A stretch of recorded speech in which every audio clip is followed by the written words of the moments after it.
That simple gesture at the San Francisco Antique Fair would change everything Ella Parker thought she knew about destiny, love, and the magic hidden in vintage treasures. The morning fog rolled across Golden Gate Park as Ella Parker extended her trembling hand toward the delicate Victorian music box, its mother-of-pearl inlay catching the filtered sunlight streaming through the antique fair tent. She had been searching for this exact piece for 3 years, a companion to her grandmother's collection, but as her fingers nearly touched the treasure, another hand reached for it simultaneously. "Oh, I am so sorry." The voice was warm, genuinely apologetic, with just a hint of surprise. Ella looked up to find herself staring into the most striking green eyes she had ever seen, belonging to a man whose gentle smile seemed to illuminate the entire tent. Gary O'Connor had arrived at the fair with one mission: find a vintage fountain pen for his father's upcoming birthday. He never expected to find himself frozen in place, captivated by a woman whose passion for antiques clearly matched his own. The way she held that music box, as if it contained all the secrets of the world, made his heart skip in a way that had nothing to do with caffeine. "Please, go ahead," he said, stepping back slightly, but not quite far enough to break the invisible thread that seemed to connect them. "You clearly saw it first." Ella felt her cheeks warm. Here was this incredibly handsome man, tall, with dark hair that looked like he had just run his fingers through it, wearing a perfectly fitted navy sweater that suggested he had taste and means, being gracious about a music box that probably cost more than her monthly rent. "Actually," she said, surprising herself with her boldness, "would you like to hear its story first? I mean, if you are genuinely interested in it and not just being polite to the girl who nearly knocked you over reaching for it." Gary laughed, a rich sound that made several other antique browsers glance their way. "I would love to hear its story. And for the record, you did not nearly knock me over, though I have to admit you did steal my breath for a moment there." The flirtation was so smooth, so natural, that Ella almost forgot about her usual self-consciousness about her weight, her tendency to ramble when nervous, her habit of collecting things instead of experiences. Almost. "This music box," she began, carefully lifting the piece, "was made in 1892 by the Thorens Company in Switzerland. See this particular pattern on the inlay? Is called Aurora's Dream. They only made 50 of them, and most were lost during the San Francisco earthquake of 1906. My grandmother had one exactly like this, but it was destroyed in a house fire when I was 12. Gary found himself leaning closer, not just to hear her story, but because something about Ella drew him in like gravity. She spoke with such passion, such knowledge, that he could have listened to her read the phone book and been entertained. "So you are not just browsing," he observed. "You are on a mission." "Something like that." Ella wound the music box, and the delicate melody of Chopin's Minute Waltz filled the space between them. "What about you? Are you a serious collector, or did you just wander in here by accident?" "Serious enough," Gary replied, though he was beginning to think that this conversation was far more valuable than any antique he might find. "I am looking for a fountain pen from the 1940s. My father is turning 70 next month, and he has always been fascinated by the idea that words written with vintage pens somehow carry more weight." "That is beautifully sentimental," Ella said, and meant it. "There is something magical about objects that have history, is not there? They carry the dreams and stories of everyone who owned them before." "Exactly." Gary felt that invisible thread pull tighter. "I am Gary, by the way. Gary O'Connor." "Ella Parker!" She extended the same hand that had started this whole encounter, and when he took it, both of them felt a spark that had nothing to do with static electricity and everything to do with possibility. "Well, Ella Parker," Gary said, not quite ready to let go of her hand, "since we are both clearly people who appreciate good stories and beautiful objects, and since I have a feeling you know this fair better than I do, would you be willing to help me find that fountain pen? In exchange, I will buy you coffee and listen to every antique story you want to tell." Ella hesitated for exactly 3 seconds, long enough to remember every dating disaster of the past 2 years. Every time her insecurities had sabotaged something promising, every reason she should say no. Then she looked into those green eyes and decided that maybe, just maybe, it was time to be brave. "Deal," she said. "But I have to warn you, I have a lot of stories." "I have all day," Gary replied, and something in his tone suggested he might have much longer than that if she would let him. As they walked deeper into the fair together, neither of them noticed the man with dark hair and calculating eyes who'd been watching their entire interaction from behind a display of vintage jewelry.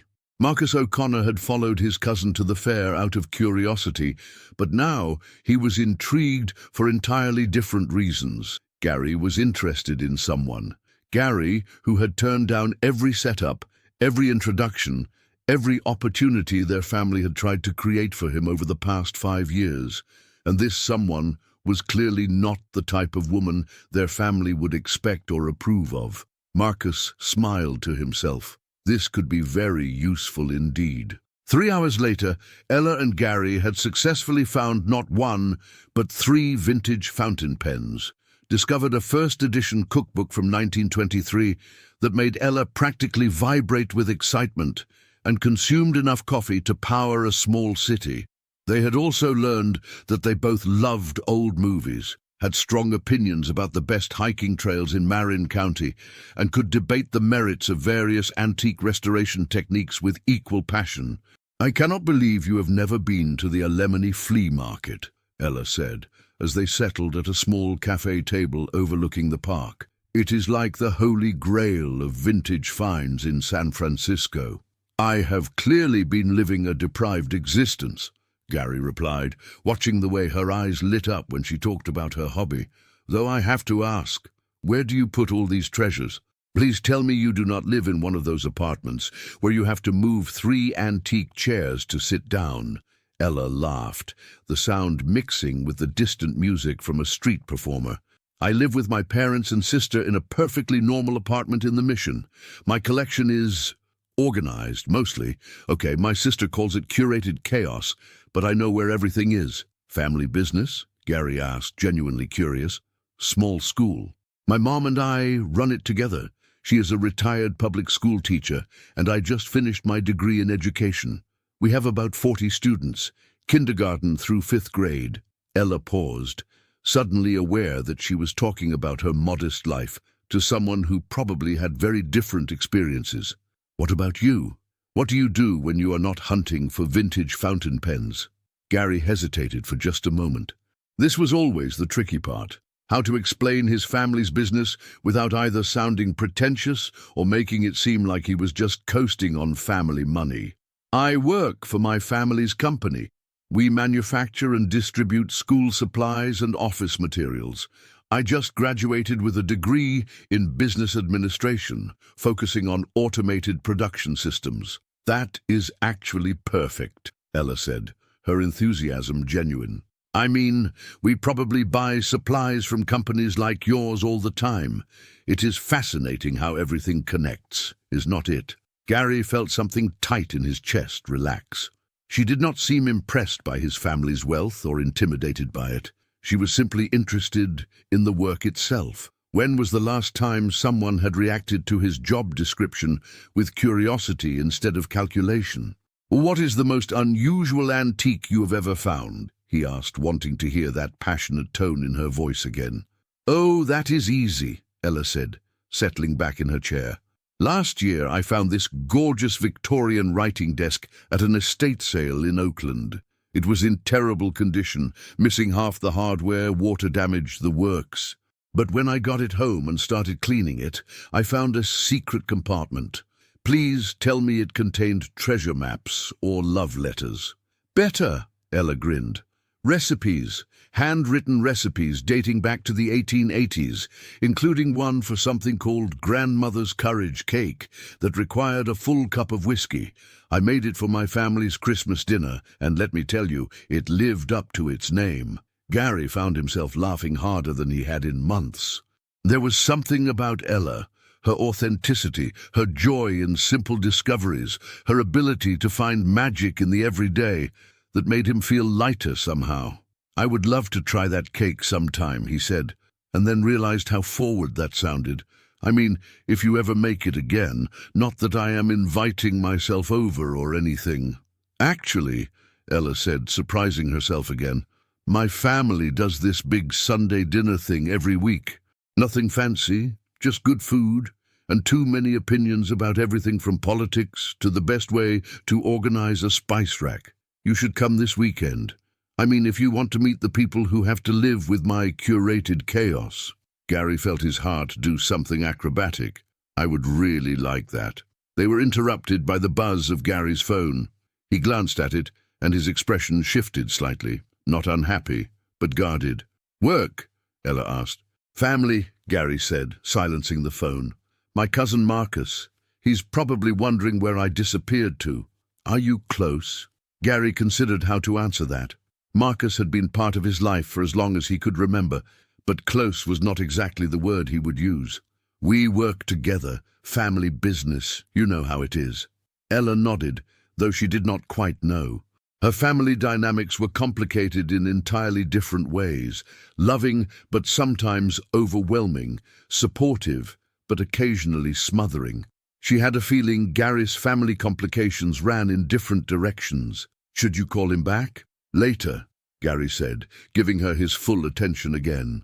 "Right now, I am exactly where I want to be." The words hung in the air between them, loaded with possibility and promise. Ella felt her heart speed up, that familiar flutter of hope mixed with terror that came with new connections. "Gary," she began, then stopped. "How did you tell someone you had just met that you were not the kind of woman men usually noticed? That relationships had a way of fizzling out once the initial novelty wore off, that you came with baggage and insecurities and a tendency to overthink everything?" "What is it?" he asked gently. "Nothing," she said, choosing hope over fear. "I was just going to say that this has been the best day I have had in a very long time." "For me too," Gary replied, and the sincerity in his voice made her believe, for the first time in years, that maybe she was worth noticing after all. But as they prepared to exchange numbers and make plans for Sunday dinner, neither of them saw Marcus O'Connor watching from across the street, his phone already out, already planning. Sunday dinner at the Parker household was organized chaos at its finest.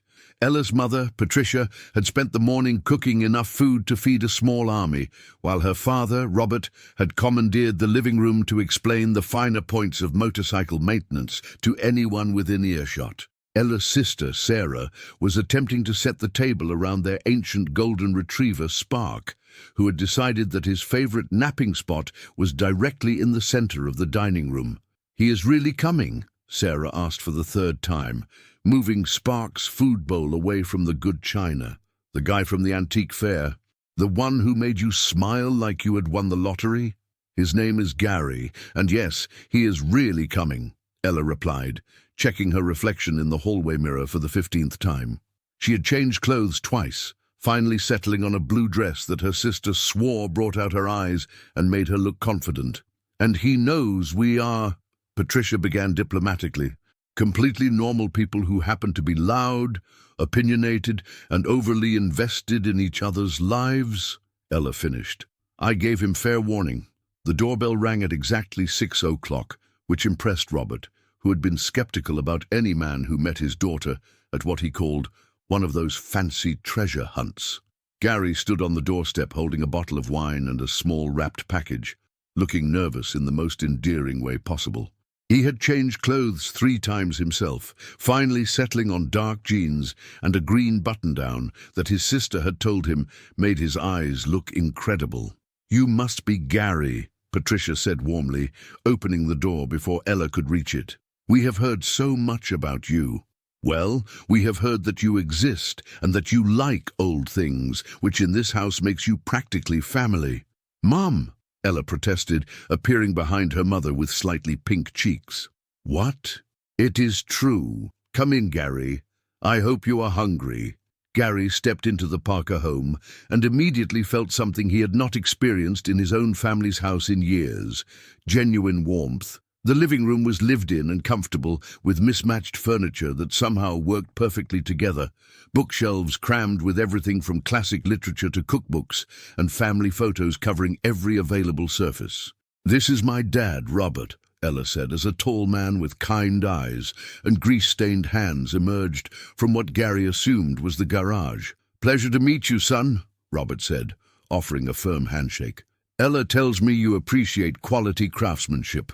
I've got a 1967 Mustang out back that I have been restoring for the past 5 years, if you are interested in taking a look later."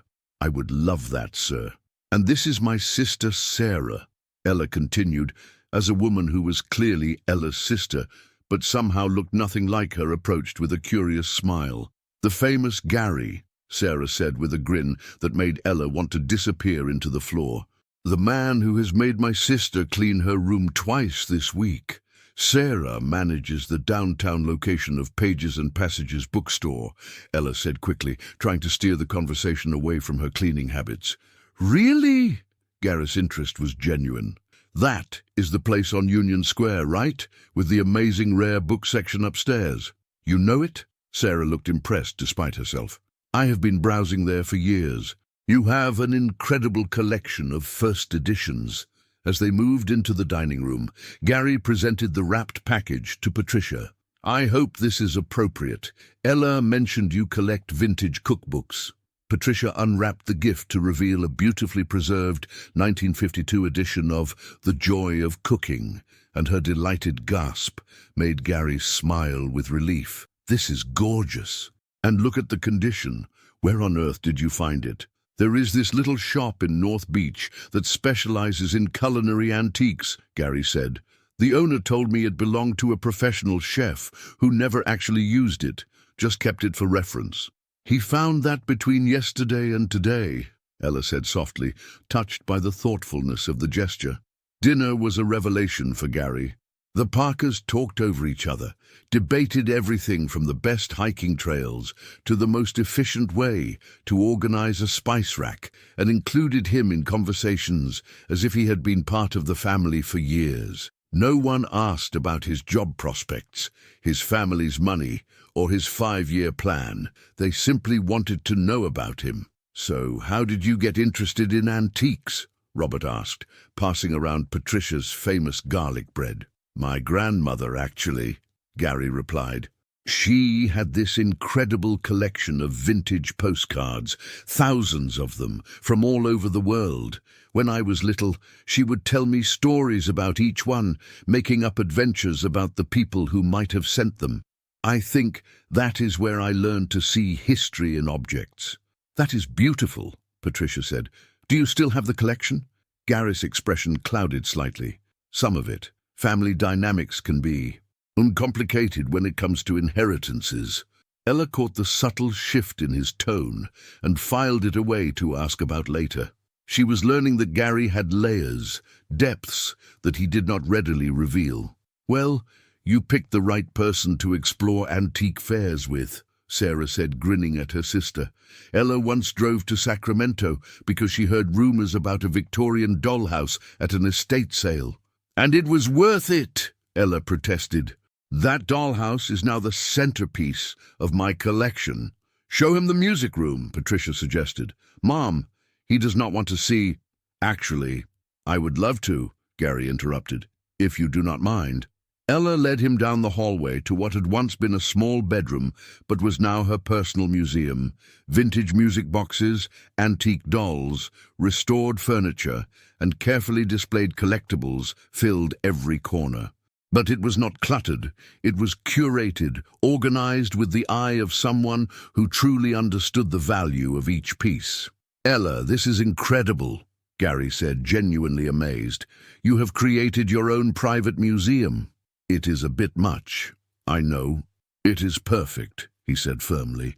"Each piece tells a story, and you have arranged them so they can all be appreciated. This is not just collecting, this is curation." The way he said it with such respect and understanding made Ella feel seen in a way she had not experienced before. Most people saw her collection as eccentric at best, obsessive at worst.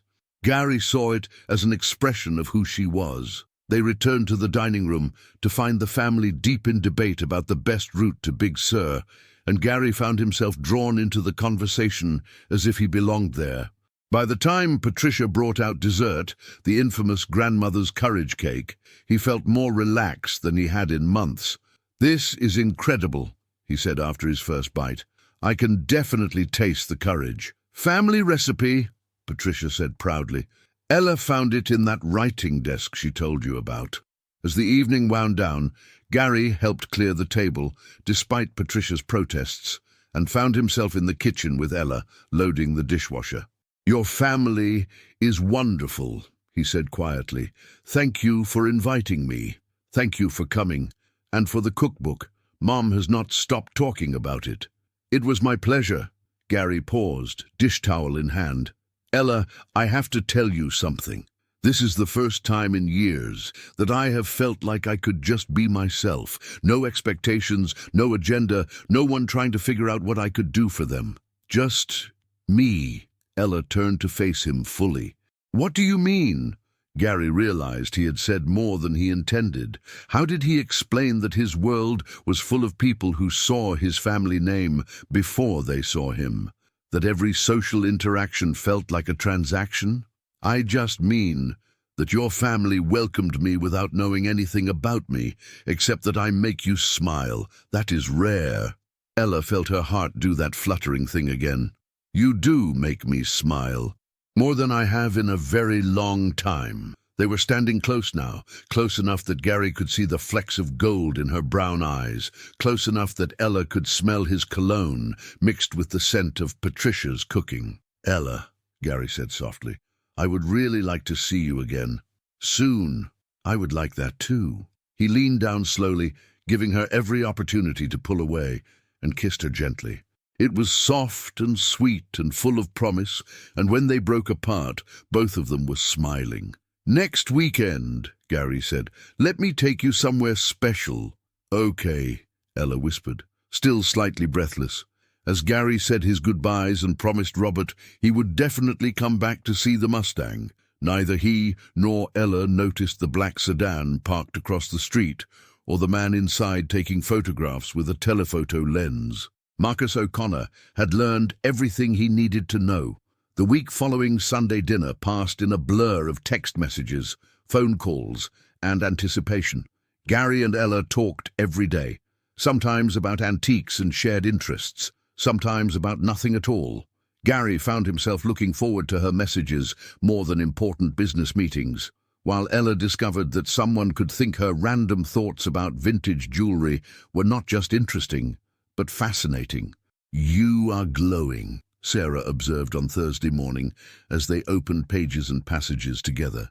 "Actually glowing. It is slightly disgusting how happy you look." "I am not glowing," Ella protested, but she caught her reflection in the bookstore window and had to admit her sister had a point.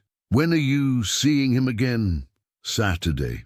He said he has somewhere special planned, but he would not tell me where." "Mysterious. I like him already."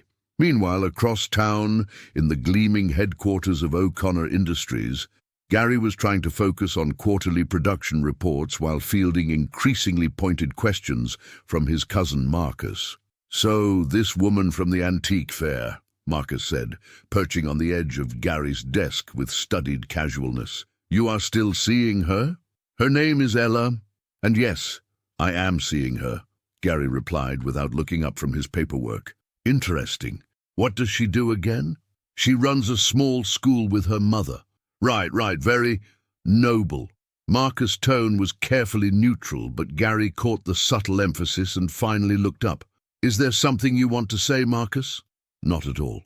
I think it is great that you are branching out socially, meeting new types of people, expanding your horizons." Gary had known Marcus long enough to recognize when his cousin was fishing for information. "New types of people? You know what I mean. Usually the women you date are more compatible with our social circle. Country club types, daughters of business associates. This Ella sounds very different." "She is different," Gary said evenly. "That is exactly what I like about her."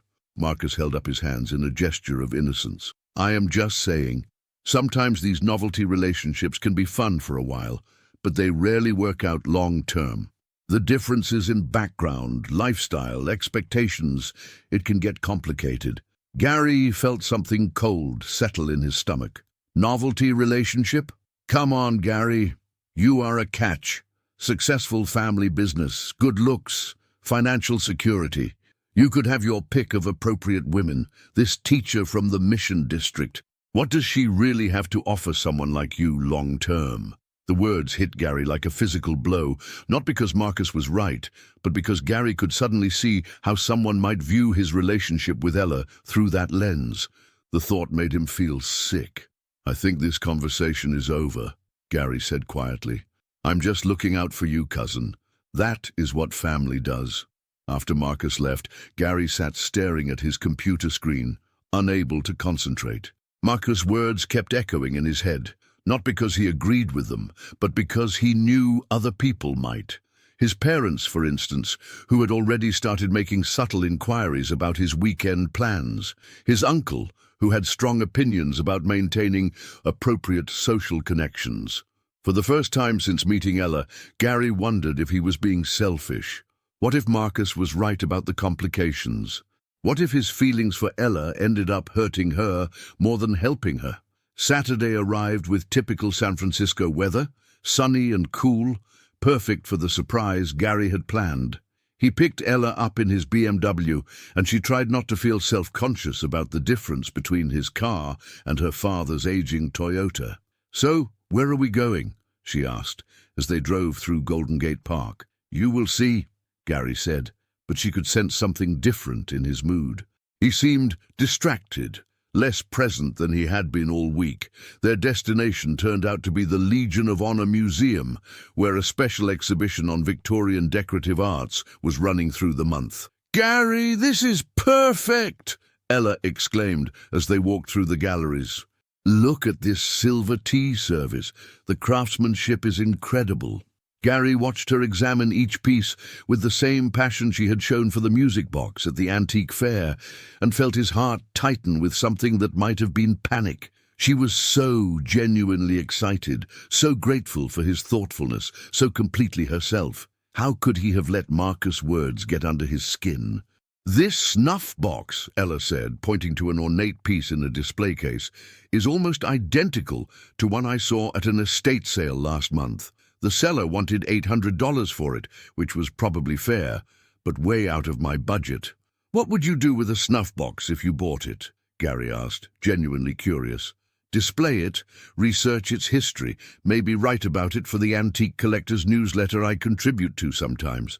I know it sounds silly, but I love the idea of preserving these pieces, making sure their stories do not get lost. It does not sound silly at all, Gary said, and meant it. But Marcus's voice echoed in his head. What does she really have to offer someone like you? They had lunch at the museum cafe, and Gary found himself studying Ella's face as she talked about the exhibition. She was animated, intelligent, passionate about her interests. She made him laugh, made him think, made him want to be a better version of himself. So why could he not shake the feeling that they were living in a bubble that would eventually burst? Gary, Ella said gently, you have been quiet today. Is everything okay? He looked up to find her watching him with concern and felt a stab of guilt. Here she was, having a wonderful time on their date, and he was letting his family's potential opinions ruin it. I'm fine, he said, reaching across the table to take her hand. Just work stuff on my mind. I am sorry. Do you want to talk about it? The simple offer, made without prying or pushing, nearly undid him. When was the last time someone had asked about his problems without having an agenda? It is just family business politics, he said. Nothing I cannot handle. But even as he said it, Gary wondered if that was true. His family business was not just his livelihood. It was his legacy, his identity, his entire social world. Could he really navigate that world with Ella by his side? And more importantly, should he ask her to try? They spent the rest of the afternoon wandering through Pacific Heights, looking at Victorian architecture and stopping in small antique shops. Ella found a vintage brooch for $12 that made her face light up like she had discovered buried treasure, and Gary bought it for her without hesitation. "You do not have to do that," she protested.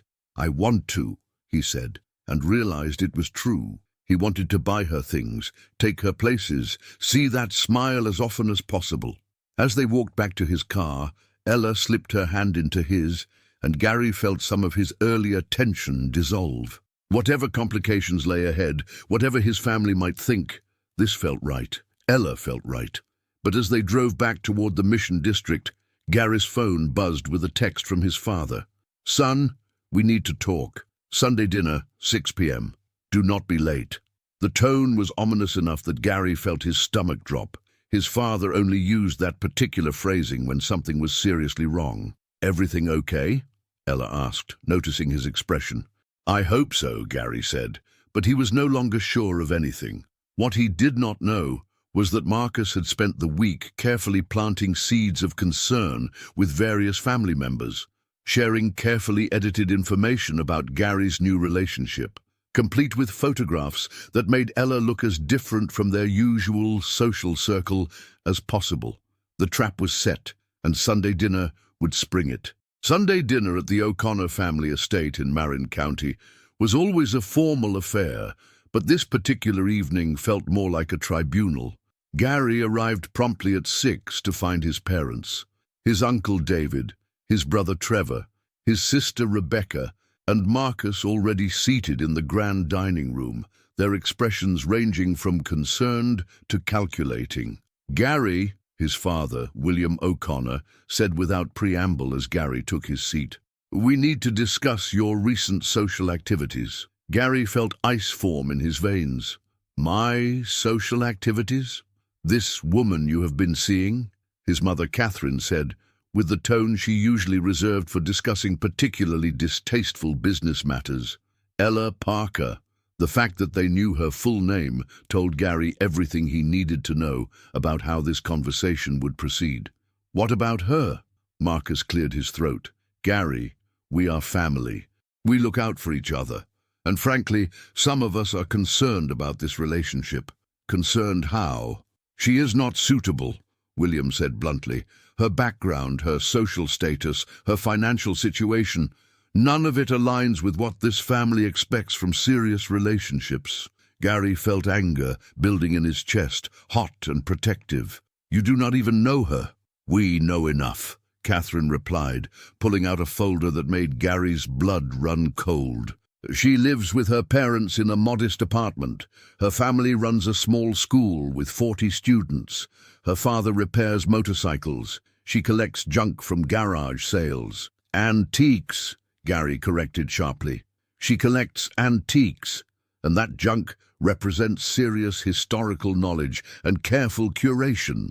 "Gary," his uncle David interjected in a more diplomatic tone, "we are not saying she is not a nice person, but you have to think about the practical aspects here. What happens when you bring her to company events, board meetings, charity galas? She would not fit in, and that would reflect poorly on the entire family. Not to mention," Marcus added with false concern, "the potential for gold digging. A woman from her background suddenly dating a man with your resources. The motivation is pretty obvious." Gary stood up so abruptly that his chair scraped against the floor. "That is enough. Sit down, son," William commanded. "We are not finished." "Yes, we are." Gary's voice was dangerously quiet. "Ella Parker is kind, intelligent, passionate, and genuine. She makes me laugh, she challenges me intellectually, and she cares about me as a person, not as a bank account. If you cannot see her value, that says more about you than it does about her." "Gary," Rebecca said gently, "we just want what is best for you. And sometimes what feels good in the moment is not what is best long-term. What is best for me, or what looks best for the family image?" The silence that followed was answer enough. "I see," Gary said coldly. "This is not about my happiness. This is about maintaining appearances." "This is about maintaining standards," Catherine replied. "Standards that have built this family's reputation over 3 generations. Standards that apparently do not include treating people with basic human decency. Gary headed for the door, but his father's voice stopped him. If you continue this relationship, there will be consequences, Gary. Business consequences, social consequences. Think very carefully about what you're willing to sacrifice for a woman you have known for 2 weeks. Gary turned back to face his family, and in that moment saw them clearly for perhaps the first time. The calculations behind their concern, the coldness beneath their supposed love, the way they saw people as assets or liabilities rather than human beings. I am willing to sacrifice anything that requires me to give up the best thing that has happened to me in years, he said quietly. The question is whether you are willing to sacrifice your son for your precious image. He left without another word, driving through the dark marine hills with his hands shaking and his heart racing. By the time he reached the city, he had made a decision that terrified and liberated him in equal measure. He was going to fight for Ella, whatever the cost. But first, he had to tell her the truth about who he really was. Monday morning found Ella at Pages and Passages, helping Sarah with inventory and trying to shake off a strange feeling of unease.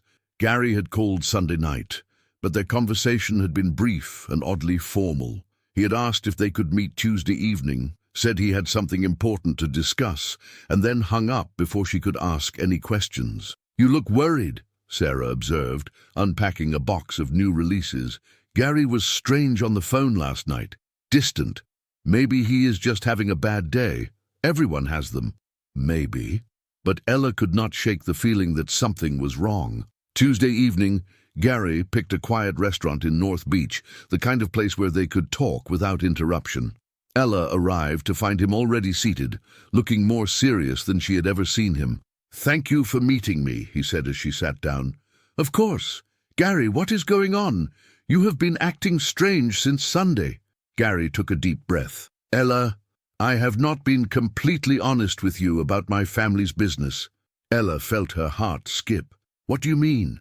"When I said we manufacture and distribute school supplies, I made it sound smaller than it is. O'Connor Industries is significant. We have factories in 12 states, retail locations in over 300 cities, contracts with major school districts across the country.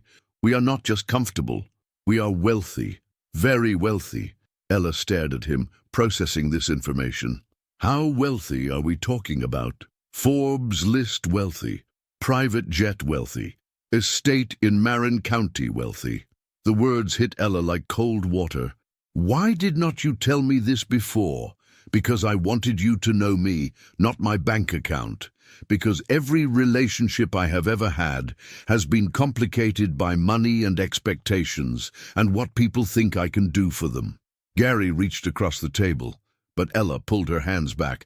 "With you, I got to just be Gary, not Gary O'Connor of O'Connor Industries, not the heir to a fortune, just me." Ella felt like the ground was shifting beneath her feet. "So this whole time you have been pretending to be someone you are not?" "No," Gary said urgently.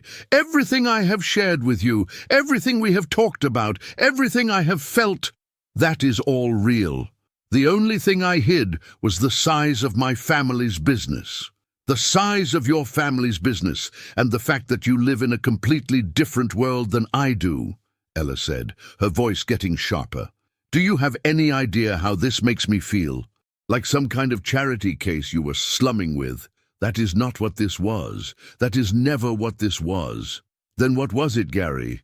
Because from where I am sitting, it looks like you were playing dress-up, pretending to be a regular person for a few weeks." Gary felt panic rising in his chest. This was going all wrong.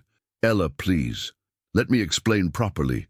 My family found out about us, and they are not happy. They think you're not suitable, that you are after my money, that I should be dating someone from their approved social circle." Ella's face went pale. "They think I am a gold digger." "Yes, but I told them they were wrong. I defended you. I told them you are worth 10 of anyone they would choose for me." "You defended me," Ella repeated slowly. "How generous of you. That is not what I meant." "No, I think that is exactly what you meant." Ella stood up, grabbing her purse. You know what the really sad part is? I was starting to believe that someone like you could actually be interested in someone like me. But you are right. We are from different worlds, and in your world, I am someone who needs defending. Ella, wait. But she was already walking away, leaving Gary sitting alone at the table with the ruins of what he had thought might be the beginning of something beautiful. Ella made it 3 blocks before she had to stop and lean against a building, tears streaming down her face. The worst part was not that Gary had money, it was that he had lied about it, had let her believe they were equals when they never had been. Every moment they had shared now felt tainted by the knowledge that he had been holding back such a fundamental part of his identity. Her phone buzzed with a text from Gary. Please, let me explain properly. This is not how I wanted you to find out. She deleted it without responding. At home, she found her family gathered around the dinner table, and their concerned faces when they saw her tear-stained appearance made her cry harder. What happened? Sarah asked, immediately getting up to hug her sister. Gary is not who I thought he was, Ella managed between sobs. What do you mean? Patricia asked gently. Through hiccup tears, Ella explained about Gary's family wealth, about his deception, about his family's disapproval of her. By the time she finished, Robert looked ready to drive to Marin County and have words with the O'Connor family, while Patricia and Sarah were making plans to key Gary's BMW. The thing is, Ella said finally, part of me understands why he did not tell me at first, but then he had weeks to be honest, and he chose not to be. And now his family thinks I am some kind of social climber, and maybe they are right. They are absolutely not right, Sarah said fiercely. You are worth a dozen of their country club princesses. But I am not one of their country club princesses, Ella replied. I am a teacher who lives with her parents and collects old junk from garage sales. In their world, that makes me nobody. In any world that matters, that makes you somebody special, Robert said firmly. And if Gary O'Connor cannot see that, then he does not deserve you. Ella wanted to believe that, but as she lay awake that night, she could not stop thinking about the look on Gary's face when he had talked about defending her to his family. Like she was a cause he had to champion rather than a person he was falling for. Meanwhile, across town, Gary was having his own sleepless night, replaying every moment of their disastrous conversation and wondering how he could have handled it so badly. He had been trying to be honest, but instead, he had made everything worse. Wednesday morning brought a text from Marcus. Heard dinner did not go well. Maybe it is time to cut your losses and move on. Gary stared at the message for a long time before deleting it. Then he did something he had never done before. He called in sick to work and spent the day walking through Golden Gate Park, trying to figure out how to fix the biggest mistake of his life. The answer came to him as he passed the spot where he had first met Ella at the antique fair. If he wanted to prove to her that his feelings were real, that she mattered more to him than his family's approval or social expectations, he was going to have to do something dramatic. Something that would cost him everything his family valued and prove that she was worth more than all of it combined. Epilogue. 6 months later, Ella was arranging a display of vintage Christmas ornaments at Pages and Passages when Sarah burst through the door with a newspaper in her hands and an expression of barely contained excitement. You need to see this, Sarah said, spreading the San Francisco Chronicle business section across the counter. The headline made Ella's heart stop. O'Connor Industries, Air Start's rival company, focuses on ethical manufacturing and fair labor practices. Below it was a photograph of Gary at a press conference, looking confident and determined as he announced the launch of Parker Educational Solutions, a company dedicated to producing high-quality, affordable school supplies while supporting small educational institutions. He named it after you, Sarah said softly. Ella read the article with trembling hands. Gary had left his family's company, taking several key employees with him. He had used his trust fund to start a business that directly competed with O'Connor Industries, but with a focus on ethical practices and supporting teachers like her. The article quoted him as saying, Sometimes you have to leave what is comfortable to build something that matters. There is more, Sarah said, pointing to a smaller article on the same page. Look at this. The second piece was about a new scholarship fund for students at small independent schools, funded entirely by Parker Educational Solutions and administered through a foundation that Ella recognized as her own school's name. Ella, Patricia called from the back office, there is someone here to see you. Ella looked up to find Gary standing in the doorway, holding a single red rose and looking nervous in a way that reminded her of their first meeting at the antique fair. He was thinner than she remembered, and there were shadows under his eyes that spoke of sleepless nights and difficult decisions. "Hi," he said simply. "Hi yourself," Ella replied, her voice barely above a whisper. "I was wondering if you had time to take a walk with me. There are some things I would like to explain, if you are willing to listen." Ella looked at Sarah, who nodded encouragingly, then back at Gary. "Okay." They walked to the same cafe where they had spent their first afternoon together, and Gary waited until they were seated before he began to speak. "I know I hurt you," he said. "I know I broke your trust by not being completely honest from the beginning. And I know that saying I am sorry is not enough to fix that. Gary, please let me finish. You were right about everything. I was living in two different worlds, and I was a coward for not choosing which one mattered more. But these past 6 months have shown me exactly who I want to be, and that person is someone worthy of you." Ella stared at him. "You left your family's company." "I did. And they have made it clear that I am no longer welcome at family gatherings, board meetings, or anywhere else in their orbit. My cousin Marcus is probably celebrating as we speak. But your inheritance, your future, my future is whatever I build with my own hands," Gary said firmly. "And I want to build something that makes the world a little better. Something that supports people like you who are doing important work with limited resources. The scholarship fund is my way of apologizing to your students for the disruption I caused in their teacher's life, and my way of proving that I understand what actually matters." Ella felt tears pricking her eyes. "You gave up everything. I gave up everything that was keeping me from being the man I want to be. The man you deserve." Gary reached across the table, and this time Ella did not pull away when he took her hands. "I love you, Ella. I loved you when I thought you were just a beautiful woman who shared my passion for antiques, and I love you now that I know you are strong enough to walk away from someone who was not brave enough to choose you the first time." "Gary," Ella's voice broke, "I'm not asking you to forgive me right away. I'm not even asking you to take me back. I'm just asking for a chance to prove that I am the man you thought I was when we first met. Someone who sees your worth, who values your dreams, who wants to build a life that includes Sunday dinners with your family and arguments about the best hiking trails and trips to antique fairs where we can hunt for treasures together."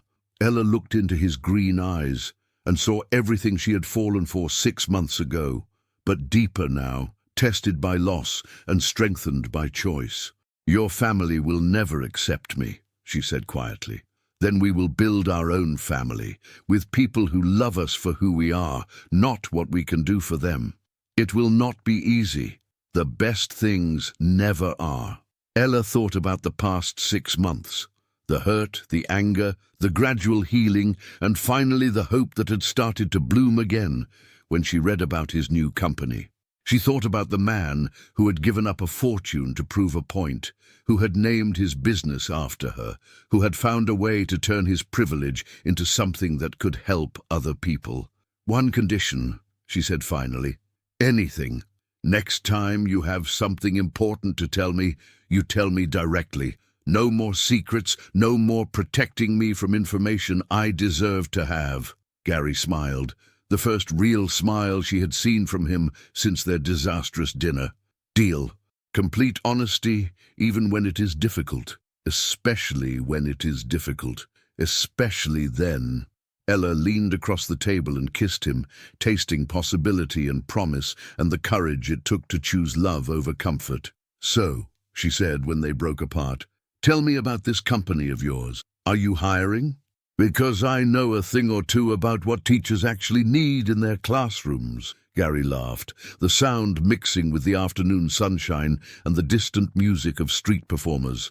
I was hoping you would say that. I have a feeling Parker Educational Solutions is going to need someone who understands the importance of quality materials and personal attention to detail. And I have a feeling, Ella replied, that we are going to build something beautiful together. As they walked hand in hand back toward Pages and Passages, neither of them noticed the black sedan that had been following Gary for months finally drive away. Marcus O'Connor had given up his surveillance, convinced that his cousin had lost his mind completely, but Gary had never been more certain of his sanity. He had found something worth more than money, more valuable than social status, more precious than family approval. He had found love, and he had chosen it over everything else. End